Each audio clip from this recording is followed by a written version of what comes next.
from Mr. Bell, and we'll get started as soon as we see him.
He might have what? I said, he's not logged in by now. He may be having trouble. Okay, yeah, I can try to call him.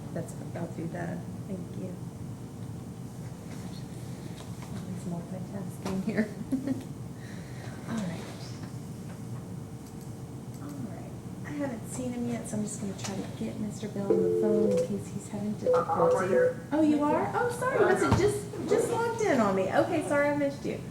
All right, let me go ahead and rename you on the screen so that is reflected.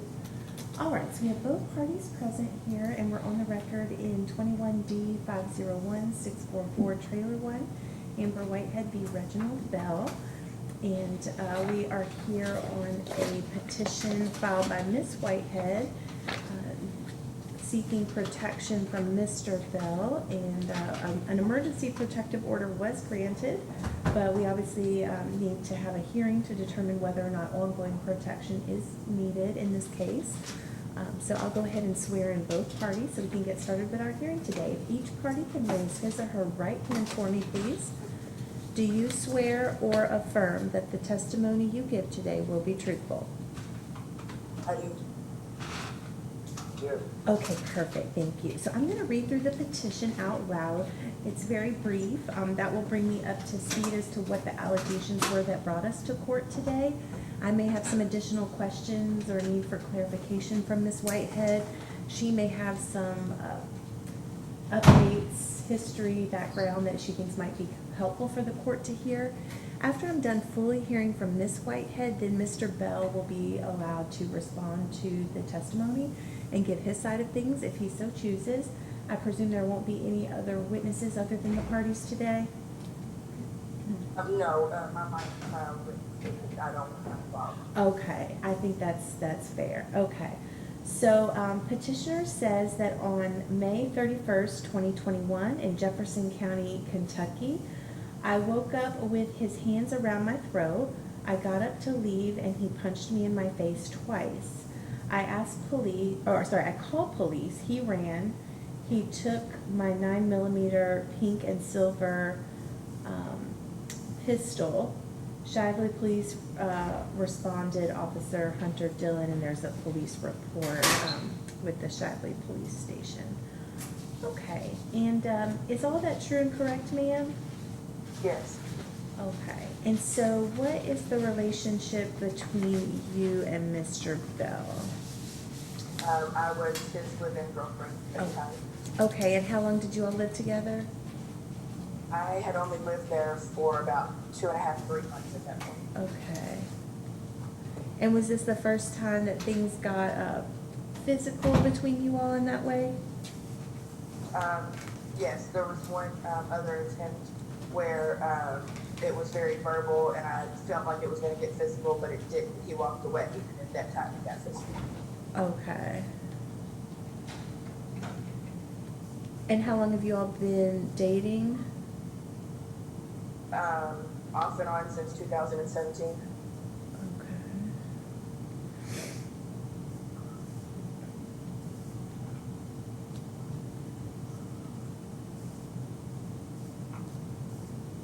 And how recently was that argument where you were in fear of your bodily safety, but he walked away? That was, I would say, probably 3 weeks to a month before that incident.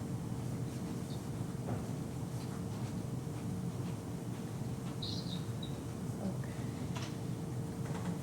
And it looks like,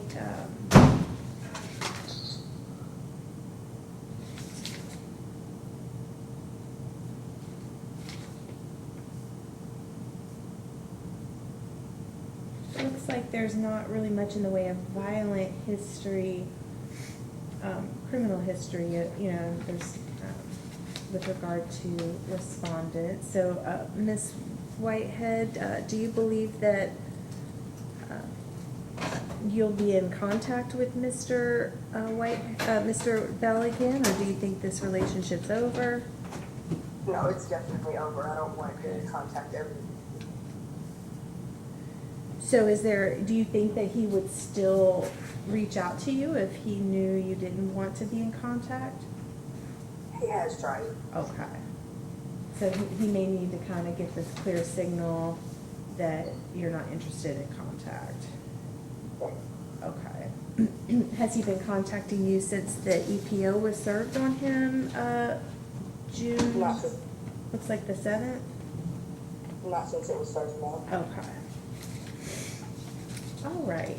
So, sir, obviously, there was a criminal, you know, the police were called. And so you certainly, I don't know whether charges might be filed for strangulation or anything like that, or domestic violence assault. So you certainly can exercise your right to not testify if you choose to today. You can choose not to, or you can choose to testify. If you testify today and there are criminal proceedings later on relating to these same incidents, then, you know, they could use your testimony if you testified differently in the other case. So if you kind of contradicted yourself with the other criminal case, they can come back and look at what you said here today. What is your desire? Do you want to go ahead and tell your side, or exercise your Fifth Amendment right not to? Are you talking to me? Yes. So I'm gonna exercise my Fifth Amendment right, but she has no worry about. I will never contact her. I don't want to contact with her at all. Okay.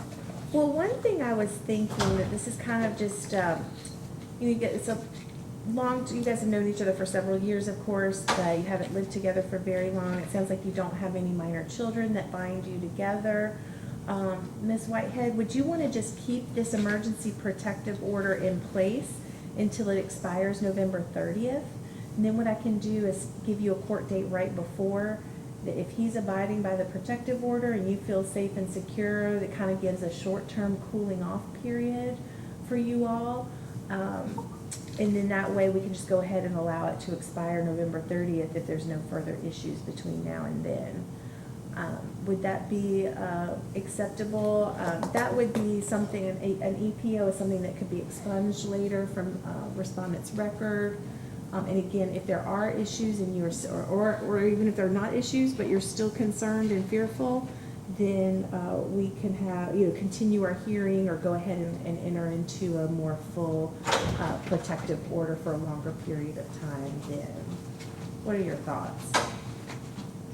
Yeah, that could work. Like I said, that's several months away. Yeah. As long as nothing happens. Yeah. Okay, so let's go ahead and pass it to November 23rd. That'll be the Tuesday before Thanksgiving. And then that way, if something happens, court gets canceled for weather or something, we still have the November 30th date. Gives us a little bit more wiggle room. I'm a little nervous to schedule it for the 30th in case something were to happen, especially that time of year when weather can be inclement. Okay, so we're gonna see you all back November 23rd at 8:30.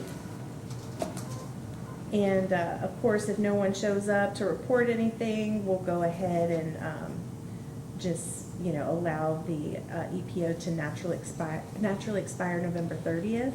But obviously it'd be great to get an update from both of you as to how things are going and whether any further assistance is needed. But assuming that there's no further issues, the case would be allowed to expire or dismissed at that time. All right, I think that's fair, just because, you know, my thought is, well, you guys are both telling me you don't want contact, so I just want to be sure that as the dust kind of settles, that there's a clear signal that no contact is needed or wanted from either side, and we'll just have a review to be sure everything is going as anticipated. Okay. Okay, any questions or concerns? Yes, I did have a question.